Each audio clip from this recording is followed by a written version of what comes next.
నమస్తే, welcome to Guntur voice. నేను శివరాజ్ శంకర్. ముందుగా గుంటూరు లోకల్ న్యూస్ ఒకసారి చూస్తే, బాబోయ్ కుక్కలు సునకాల స్వైర వ్యవహారంతో నగరంలో కొన్ని ప్రాంతాలు ప్రజలు హడలిపోతున్నారు. దీనికి సంబంధించి నిజంగా కుక్కలకు సంబంధించి మున్సిపల్ శాఖ వాళ్ళు ఖచ్చితంగా చర్యలు తీసుకోవాలి. ఎందుకంటే భయంకరంగా పెరిగిపోతున్నాయి కుక్కలు. రాత్రులు జనాలు ఒంటరిగా బయటకు వెళ్తున్నా కూడా భయపడుతున్నారు. ఎక్కడికి వాకింగ్ తిరిగే వాళ్ళు కూడా భయపడుతున్నారు. చేతిలో కర్ర లేకుండా బయటికి వెళ్ళట్లేదు. ముఖ్యంగా చూసుకుంటే కొన్ని చోట్ల చిన్నపిల్లల్ని, ఒంటరి పిల్లల్ని టార్గెట్ చేస్తున్నాయి. వీటికి ఏంటంటే ఆహారం దొరకనప్పుడు, ఎండలకి లేదంటే వాన పడ్డప్పుడు పిచ్చెక్కి ఎలా పడితే అలా ప్రవర్తిస్తున్నాయి. వీటికి సంబంధించి నిజంగా అధికారులు చర్యలు తీసుకోవాలి. వీటికి పాపులేషన్ కంట్రోల్ అని ఉంటుంది. పాపులేషన్ కంట్రోల్ చేస్తూ ఉంటారు. సో ఆ పాపులేషన్ కంట్రోల్ అనేది సరిగ్గా లేదు. ఎందుకంటే గల్లీకి ఒక చదరపు మీటర్లకి 10 కుక్కల పైన ఉన్నాయి. ఇది గుంటూరులో ఉన్న పరిస్థితి. నెక్స్ట్ చూస్తే అధికారులు వైకాపా మత్తు వదులుకోండి. ఇప్పటికీ కొందరు అధికారులు వైకాపా మత్తులోనే ఉన్నారు. అటువంటి వారిలో త్వరగా మత్తు వదిలిస్తారని ఆశిస్తున్నాం. చిన్న పనులకు నిధులు లేవంటే ఎలా? ఇంకెన్నాళ్ళు ఈ లీకులు? ఇక్కడ ఇది ఓవరాల్గా నగరంలో ఉన్నటువంటి డ్రైనేజీలకు సంబంధించి పరిస్థితి. నెక్స్ట్ చూసుకుంటే చీకట్లు ఇక్కట్లు. కింద వంతెన రహదారిలో 4 రోజుల నుంచి చీకట్లోనే ప్రయాణం. కింద వంతెన నుంచి పట్టాపురం వైపు వెళ్లే దారిలో ఇలా వెలగని కంకర్ రోడ్డు గుంట వైపు ఉన్న హైమాస్ట్ దీపం. ఇది గత 4 రోజుల నుంచి ఏదైతే మనకి అండర్ గ్రౌండ్ ఉంది కదా, నగరంపాలెం వెళ్ళి ఇది 80 అగ్రహారం బ్రిడ్జి కింద నుంచి. నెక్స్ట్ ఉలకరు పలకరు. నగరపాలక సంస్థ ఉన్నతాధికారి తీరుపై ప్రజాప్రతినిధుల ఆగ్రహం. రిమార్క్స్ ఎందుకు రాయలేదు? విభాగాధిపతులు ఎక్కడ? గుంటూరు నగరపాలక సంస్థలో ఓ ఉన్నతాధికారి వ్యవహారంపై ప్రజాప్రతినిధులు మండిపడుతున్నారు. ప్రజల ఇబ్బందులు వినే ఓపిక లేదా అని చెప్పేసి నారాయణ, అధ్యక్షుడు పన్ను చెల్లింపుదారుల సంఘం అనే ఆయన దానికి సంబంధించి హైలైట్ చేశారు. ఇక ముఖ్యంగా ఇక్కడ కర్కస లాఠీలకు షాక్. ఏదైతే గత ప్రభుత్వంలో ఉన్నటువంటి 2 ఐపీఎస్ సంబంధించి ఇక్కడ విశాల్ గున్ని, అదేవిధంగా విజయరావు, ఎవరైతే వాళ్ళ గురించి ఇక్కడ హైలైట్ చేసుకుంటూ వచ్చారు. విజయరావు, విశాల్ గున్నిని పోస్టింగ్ ఇవ్వని ప్రభుత్వం. నాడు వైకాపా సేవలో తరించిన ఐపీఎస్లు రాజధాని రైతులపై దమనకాండలో కీలక పాత్ర. వీళ్ళిద్దరు ఏదైతే ఉన్నారో విజయరావు, విశాల్ గున్ని, వీళ్ళిద్దరూ వైకాపా ప్రభుత్వంలో ఉండి అమరావతి రైతులపై కర్కశంగా ప్రవర్తించారనే ఉద్దేశంతో వీళ్ళకి ఇంకా పోస్టింగ్ ఇవ్వలేదు. దానికి సంబంధించి హైలైట్ చేసుకుంటూ వచ్చారు. దానికి ఒకసారి చూస్తే విజయరావు, విశాల్ గున్నీలు జిల్లాలో ఎస్పీలుగా పనిచేసినప్పుడు సాగించిన అరాచకాలు ఎవరూ మర్చిపోలేదు. కరుడుగట్టిన నేరగాళ్లను కొట్టినట్టు అమరావతి రైతులను చితకబాదారు. ఈ దృశ్యాలను చిత్రీకరించిన మీడియా ప్రతినిధులపైన అక్రమ కేసులు బనాయించారు. నాటి ప్రభుత్వ పెద్దల మెప్పు కోసం, పోస్టింగులకు కాపాడుకోవడం కోసం అడ్డగోలుగా వ్యవహరించారు. 3 రాజధానులకు వ్యతిరేకంగా అమరావతి రైతులు తొలుత సచివాలయ ముట్టడికి పిలుపునిచ్చారు. ఆ రోజు స్పెషల్ డ్యూటీ కోసం రాజధానికి వచ్చిన విశాల్ గున్ని, గుంటూరు రూరల్ ఎస్పీగా ఉన్న సిహెచ్ విజయరావు ఇద్దరు పోటీపడి మరీ రైతులను ఉరికించి కొట్టారు. ఇది దానికి సంబంధించి వాళ్ళు ఇప్పుడు ప్రస్తుతం ఉన్న ప్రభుత్వంలో వీళ్ళకి ఇంకా పోస్టింగ్ ఇవ్వలేదని చెప్పేసి హైలైట్ చేసుకుంటూ వచ్చారు. స్థానిక సంస్థల ఎన్నికల సమయంలో తెదేపా అభ్యర్థులు నామినేషన్లు వేయడానికి వెళ్తుంటే వెనకే సిబ్బందిని పంపి రకరకాల కారణాలతో అడ్డుకునే ప్రయత్నం చేశారని కూడా వీళ్ళ మీద విశాల్ గున్ని అలాగే విజయరావు మీద ఆరోపణలు ఉన్న పరిస్థితి. 5 రోజులు 4 సిఐలు. ఇది నల్లపాడు సిఎస్కి సంబంధించిన విషయం. నల్లపాడు స్టేషన్లో నాటకీయ పరిణామాలు. ప్రతిపాడు నియోజకవర్గంలో గుంటూరు రూరల్ మండలం పరిధిలో ఉన్న నల్లపాడు పోలీస్ స్టేషన్లో 5 రోజుల వ్యవధిలో 4 సిఐలు మారారు. అవినీతి ఆరోపణల నేపథ్యంలో సిఐ నరేష్ కుమార్ సెలవుపై వెళ్లారు. 5 రోజుల క్రితం ఆయన స్థానంలో అధికారులు వెంకన్న చౌదరిని ఇన్ఛార్జిగా నియమించారు. ఈయన విధి నిర్వహణలో ఉండగానే సెలవుపై వెళ్లిన నరేష్ కుమార్ ఈ నెల 10న మళ్లీ వెనక్కి వచ్చి సిఐగా బాధ్యతలు తీసుకున్నారు. దీంతో ఉన్నతాధికారులు వెంకన్న చౌదరిని రిలీవ్ చేశారు. నరేష్ కుమార్ వ్యవహార శైలితో ఇబ్బందులు పడ్డ తెదేపా జనసేన నాయకులు ప్రతిపాడు ఎమ్మెల్యే రామంజనేయులను కలిసి ఫిర్యాదు చేశారు. ఈ నేపథ్యంలో బుధవారం రాత్రి నరేష్ కుమార్ను వీఆర్కు పంపుతూ ఆదేశాలు జారీ అయ్యాయి. అదే సమయంలో ఎస్ఐ సత్యనారాయణకు ఇన్ఛార్జ్ బాధ్యతలు అప్పగించారు. ఈయన విధుల్లో చేరి 24 గంటలు కాకమునిపే ఒంగోలులో సెబ్లో పనిచేస్తున్న వంశీధర్ను సిఐ ఇక్కడికి బదిలీ చేశారు. ఈయన గురువారం బాధ్యతలు స్వీకరించారు. దీంతో గత 5 రోజులుగా చోటు చేసుకున్న నాటకీయ పరిణామాలకు ఎట్టకేలకు తెరపడింది. ఇది 5 రోజుల్లో 4 సీఎల్ అనేది నిజంగా చాలా రేర్గా జరిగే ఒక కండిషన్ అనమాట. ఇక్కడ జరుగుతున్నటువంటి రాజకీయం అయితే ఇది. రైట్. రాజధాని రైతులకు కౌలు చెల్లింపుకు చర్యలు. రాజధాని అమరావతి ప్రభుత్వం ప్రత్యేక దృష్టి పెట్టింది. చిట్టడిలో పెరిగిన ముళ్ళకంప, పిచ్చి మొక్కలు తొలగించడానికి టెండర్ల ప్రక్రియ చర్యలు చేపడుతుంది. గత కొన్ని రోజుల నుంచి మనం చెప్పుకుంటున్నాం, ఈ టెండర్ల ప్రక్రియ అయితే చేపట్టారు. రాజధానికి సంబంధించి పూర్తిగా వర్క్స్ అయితే నడుస్తున్నాయి. రైట్, ఇది ఈనాడుకు సంబంధించి. నెక్స్ట్ సాక్షి చూస్తే తల్లికి వంచిన ఏదైతే గత ప్రభుత్వంలో అమ్మ ఒడి పథకాన్ని అమ్మకి వందనం అనే పథకం కింద తీసుకొచ్చారు. ఇంట్లో ఉన్న పిల్లలందరికీ 15,000 ఇస్తామనే దానికి సంబంధించి. అయితే దీనికి సంబంధించి ప్రత్యేక కథనం వేసింది సాక్షి. వైఎస్ జగన్ ప్రభుత్వంలో అమ్మఒడి ఆర్థిక లబ్ధి ఇలా. విద్యా సంవత్సరం తల్లులకు సంఖ్య, ఆర్థిక లబ్ధి అనే విషయాలు హైలైట్ చేసుకుంటూ వచ్చారు.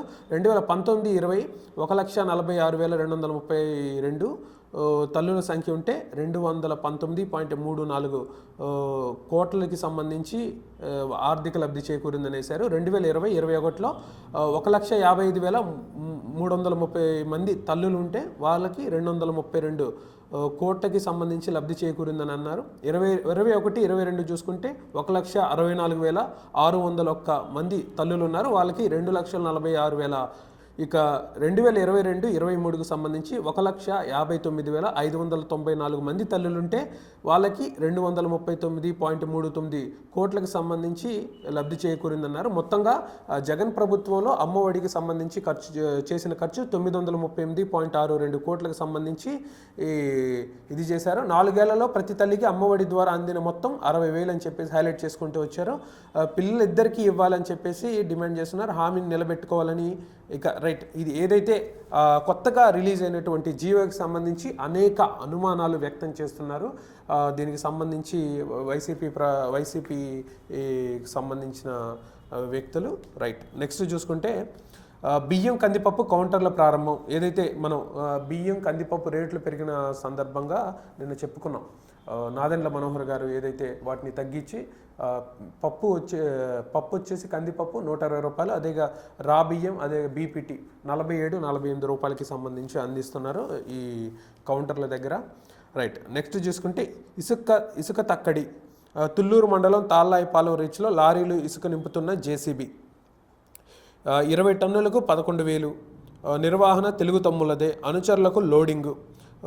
దీనికి సంబంధించి హైలైట్ చేసుకుంటారు వచ్చారు. ఉచితం కాదు తడిసి మోపెడు, స్టాక్ పాయింట్లలో నిల్వ, తవ్వకాలు ఖర్చు, సీనరేజీ జీఎస్టీ పేరిట టన్ను ఇసుక 250. తెలుగు తమ్ముళ్ళ కనుసన్నల్లో స్టాక్ పాయింట్లు, తమ వారికి ఎక్కువ ఇసుక లోడింగు, వే బ్రిడ్జ్లు లేక జేసీబీ బకెట్లతో కొలత. ఇది దీన్ని సంబంధించి హైలైట్ చేసుకుంటూ వచ్చారు సాక్షిలో. రైట్, 27,246 బస్తాలు మిర్చి విక్రయం.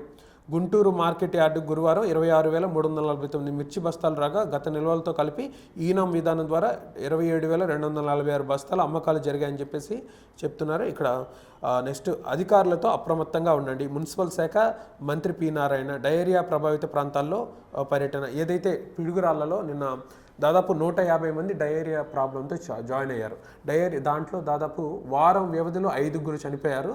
దానికి సంబంధించి మున్సిపల్ శాఖ మంత్రి పి నారాయణ గారు అక్కడ పర్యటన చేసిన సందర్భం అది. నెక్స్ట్ చూసుకుంటే తల్లికి వందనం ఒకరికే ధనం, అమ్మ ఒడికి ధీటుగా పిల్లలందరికీ ప్రోత్సాహం అంటూ టీడీపీ ఎన్నికల ఆర్భాటం. తాజాగా తల్లికి ఆర్థిక ప్రోత్సాహం పేరుతో మార్గదర్శకాలు జారీ. ఇంట్లో ఎంతమంది విద్యార్థులున్నా ఒకరికి ఆర్థిక సహాయం. గుంటూరు నగరంలో 505 పాఠశాలలకు 1,00,000 మంది విద్యార్థులు, 30,000 మంది ఇంటర్ విద్యార్థులు మొత్తం అందించాల్సిన సాయం 195 కోట్లు. ఒక్క గుంటూరుకి సంబంధించి 195 కోట్లు అందించాల్సిన పరిస్థితి ఉంది ఇక్కడ. రైట్, టీడీపీ ఎన్నికల మేనిఫెస్టోలో సూపర్ 6లో స్కూల్కి వెళ్ళే ప్రతి విద్యార్థికి 15,000 ఇస్తామని హామీ ఇచ్చారు. అయితే రీసెంట్గా వచ్చిన జీవోలో దానికి సంబంధించి అనుమానాలు వ్యక్తం చేస్తున్నారు. ఇది సాక్షి. నెక్స్ట్ ఆంధ్రజ్యోతి ఒకసారి చూస్తే టిట్కో ఇళ్లను పూర్తి చేయాలి, లబ్ధిదారులకు వెంటనే స్వాధీనపరచాలి, అధికారులకు కలెక్టర్ నాగలక్ష్మి ఆదేశాలు. రైట్, సదరంలో సర్టిఫికేట్లు, వైకల్యం లేకపోయినా సర్టిఫికేటు, దర్జాగా పింఛన్ అందుకుంటున్న అనర్హులు. ఉమ్మడి గుంటూరు జిల్లాలో భారీగా ధృవీకరణలు. కూటమి ప్రభుత్వం రాకతో వెలుగులోకి నకిలీ లబ్ధిదారులు. ఇది గత ప్రభుత్వంలో ఉన్నటువంటి అవకతవకలకి సంబంధించి బయటపడేశామంటూ హైలైట్ చేసుకొచ్చినటువంటి న్యూస్ ఇది. 19,000 నకిలీ పింఛన్దారులు ఉన్నారు. ఏదైతే ఇది సదరన్కి సంబంధించిన సర్టిఫికేట్లు ఏదైతే హ్యాండిక్యాప్డ్ దివ్యాంగులకు సంబంధించి ఇస్తారు. సో దానికి సంబంధించి నకిలీ ఏది మనకి వైకల్యం లేకపోయినా దొంగ సర్టిఫికేట్లు క్రియేట్ చేసి సదరన్ సర్టిఫికేట్లు పొంది వాళ్ళ సంఖ్య దాదాపు 19,000 ఉన్నారని చెప్పేసి హైలైట్ చేసుకుంటూ వచ్చారు. అందులో కూడా వైసీపీ నేతలకే సదరం ఇచ్చారని చెప్పేసి ఇక్కడ హైలైట్ చేసుకొచ్చారు. వైసీపీ ప్రభుత్వం హయాంలో సదరం సర్టిఫికేట్లు అనేక దుర్వినియోగం అయ్యాయి. వైకల్యం కారణంగా పనిచేసుకోలేని వారికి ప్రభుత్వం తరఫున చేయూతను అందించడానికి ప్రభుత్వం దివ్యాంగులకు సదరం సర్టిఫికేట్లు జారీ చేస్తుంటుంది. సో దానికి సంబంధించి ఇక్కడ లెక్కలు ఇచ్చారు. ఒక్కో ఊరిలో 10 నుంచి 15 దివ్యాంగ పింఛన్లు ఉంటే వాటిలో సగం అనర్హులువేనని సచివాలయ సిబ్బంది గుర్తించారు. విభజిత గుంటూరు జిల్లాలో 25,488 దివ్యాంగ పింఛనుదారులు ఉన్నారు. వారికి ఈ నెల 15.29 కోట్ల ప్రభుత్వం అందజేసింది. కానీ 6,000 మంది పింఛన్దారులు అనర్హులని అధికారులు అంచనా వేస్తున్నారు. పల్నాడు జిల్లాలో 35,895 మంది దివ్యాంగుల పింఛన్దారులు ఉండగా వారికి ఈ నెల 21.537 కోట్లు ప్రభుత్వం పింఛను కింద ఇచ్చారు. వీరిలో మరో 8,000 మంది వరకు అనర్హులు ఉండొచ్చని ప్రాథమిక అంచనా. కాగా బాపట్ల జిల్లాలో 20,000 మంది పింఛన్దారులు ఉన్నారు. వారిలో 5,000 మంది వరకు అనర్హులు ఉన్నట్లు తెలుస్తోంది. వీటిని పరిశీలించి అనర్హులను తొలగించి అర్హులకు పింఛన్లు జారీ చేయాలి. దీని మీద నిజంగా ప్రభుత్వం ప్రత్యేకంగా దృష్టి పెట్టాలి. ఎందుకంటే దాదాపు 19,000 నకిలీ పింఛన్దారులు ఉన్నారంటే అది చిన్న విషయం కాదు. ప్రభుత్వానికి వస్తున్న ఆ డబ్బుని నిజంగా పక్కదారి పట్టించిన పరిస్థితి అవుతుంది. రైట్, ఇది కనుక నిజమైతే ఇది పెద్ద ఒక స్కామ్ అయ్యే అవకాశం ఉంది. రైట్, ఇసుక చౌకగా నిర్మాణదారుడికి భారీ ఊరట. నామమాత్రంగా సీనరేజీ రవాణా ఛార్జీలు. నాడు లారీ ఇసుక 50,000, నేడు 10,000. గతంలో నిలిపిన భవన నిర్మాణాలకు తాజాగా శ్రీకారం. ఓ సామాన్యుడిలు కట్టుకోవాలనుకుంటున్నాడు. అందుకోసం దాదాపు 5 లారీల ఇసుక అవసరం అవుతుందని తెలిసింది. ఒక్కో లారీకి 40,000 నుంచి 50,000 చెల్లించాల్సి ఉందని, ఆ ప్రకారం కేవలం ఇసుక కోసమే 2.50 లక్షలు ఖర్చు చేయాల్సి వస్తుందని అంచనా వేసుకున్నాడు. డబ్బంతా ఇసుకకే ఖర్చు అవుతుందని, ఇసుక, ఇనుము, కలప, కూలీలు డబ్బులు లేకుండా పోతుందని భావించాడు. దీంతో అతడు సొంతింటి కళ అర్ధాంతరంగా ఆగిపోయింది. ఇది గత ప్రభుత్వంలో ఇలా ఉన్నారు ప్రజలు. ఒక సామాన్యుడు ఇల్లు కట్టుకోవాలంటే మొత్తం డబ్బు ఇసుకకే అవుతుందని చెప్పేసి ఇక్కడ రాసుకొచ్చిన పరిస్థితి చూస్తున్నాం. ఇక గుంటూరు సిటీ వార్తలు ఒక్కసారి చూస్తే, అర్హులందరికీ సంక్షేమ పథకాలు అందాలి. సంక్షేమ శాఖ అధికారులతో సమీక్ష నిర్వహిస్తున్న కలెక్టర్. 50% ఇసుక బిల్డర్లకు కేటాయించాలి. కలెక్టర్లకు వినతి పత్రం అందజేసిన అసోసియేషన్ నాయకులు.